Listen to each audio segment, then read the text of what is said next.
Let me welcome the guest now, Fawzia Fatima, who's cinematographer and founder, Indian Women Cinematographer Collective, that is IWCC. And we also have Asha Jomis, who's an activist from Kerala, who's joining us. As always, she comes on my shows talking about women's rights. A very, very warm welcome to both the ladies here. Fawzia Fatima, let me come to you, and I'm going to ask Asha the same question.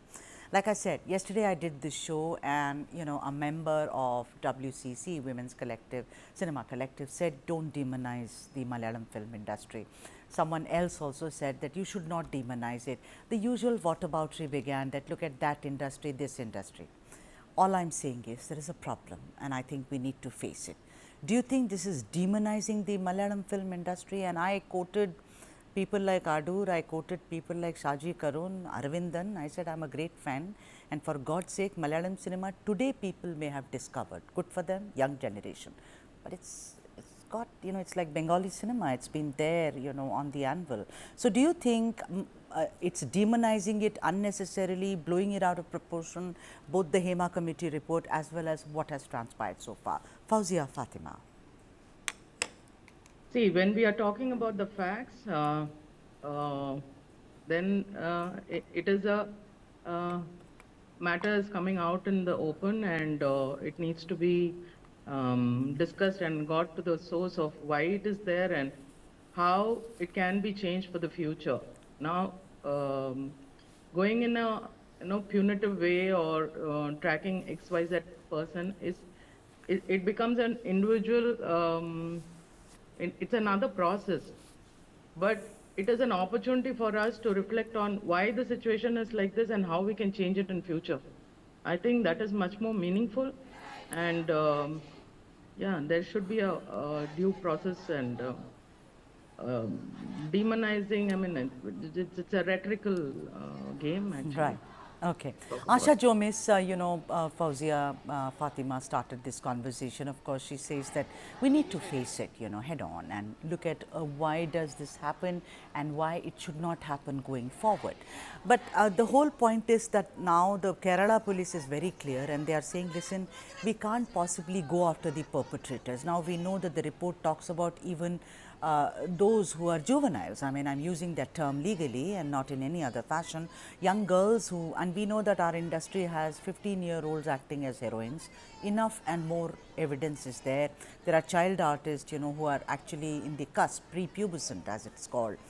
The Kerala police says, what do you expect us to do? And Pinarayi Vijayan, very conveniently, I think, and I'm going to have stuck my neck out and I'm saying it, that right since the time the delays which have happened, I understand COVID, I understand interviews, I understand, how the privacy has to be solved. But do you think that no criminal procedure can be carried out and we just forget about it and go forward? Is that what we are fighting for, Asha Jomis? Absolutely not. So if you look at the very beginning of the actress case, what we can clearly see is that there was an allegation of conspiracy, and it was the CM himself who came to the reporters and conveyed the idea that there is no conspiracy. In fact, told the media people that there was no conspiracy involved in the actress case. Now we need to understand that it was completely unexpected from the head of the state to make such a comment on a case that was still under investigation. In the later months, it was established that there was indeed conspiracy in the actress case and an actor was arrested. So from day one, we know that the politicians are unnecessarily involved in this case. And when the report was submitted to the government in 2019, now it's almost 5 years since the government got the report, the government chose to take no action whatsoever. Forget about pressing criminal charges against the actors mentioned in the report. There are a number of other suggestions that were put forward by Hema Committee, and the government chose not to take any action. Now, if you connect all these dots, we will clearly understand that the government had clear interest to protect the criminals in the industry. It has got nothing to do with the demonizing But why would it do it? film industry. Sorry Asha, but why would they try to protect the so-called criminals in industry? Is it a nexus because no one has ever spoken about it? These are just mafia dons, directors, producers, casting directors, etc., etc. Cinematographers are also apparently included in this. But why would the government try to protect them, Asha? So our research team has been looking into various reasons why the government would do that.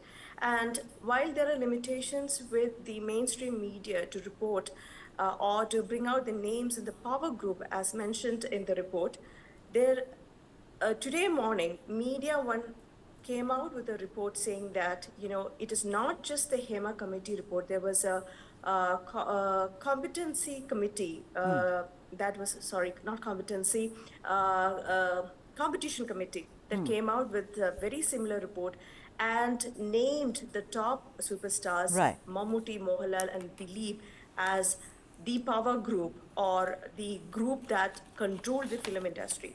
Now, for people, ordinary people in Kerala, this would be so shocking to know that these actors, say for example, Mammootty or Mohanlal, who they have worshipped, as film stars or as their heroes, they would really expect them to be not involved. So I think that, along with the factor that two ministers in the current government, two elected representatives, both of Right. them have been ministers at some point or the other of the left government, that is one Ganesh Kumar and Mukesh, have been mentioned in many online medias as being a part of this power group. And Mukesh has been called out, who is an elected representative from the left government, has Okay. been called out by women in film cinema industry in 2018, I believe. So these are the reasons, primary reasons why they don't want to bring out this report.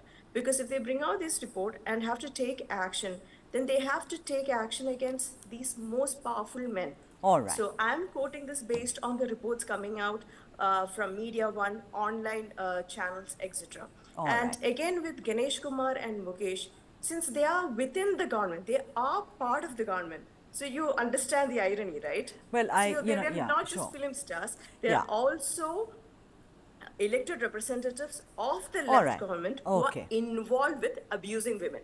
All right. And in both these cases,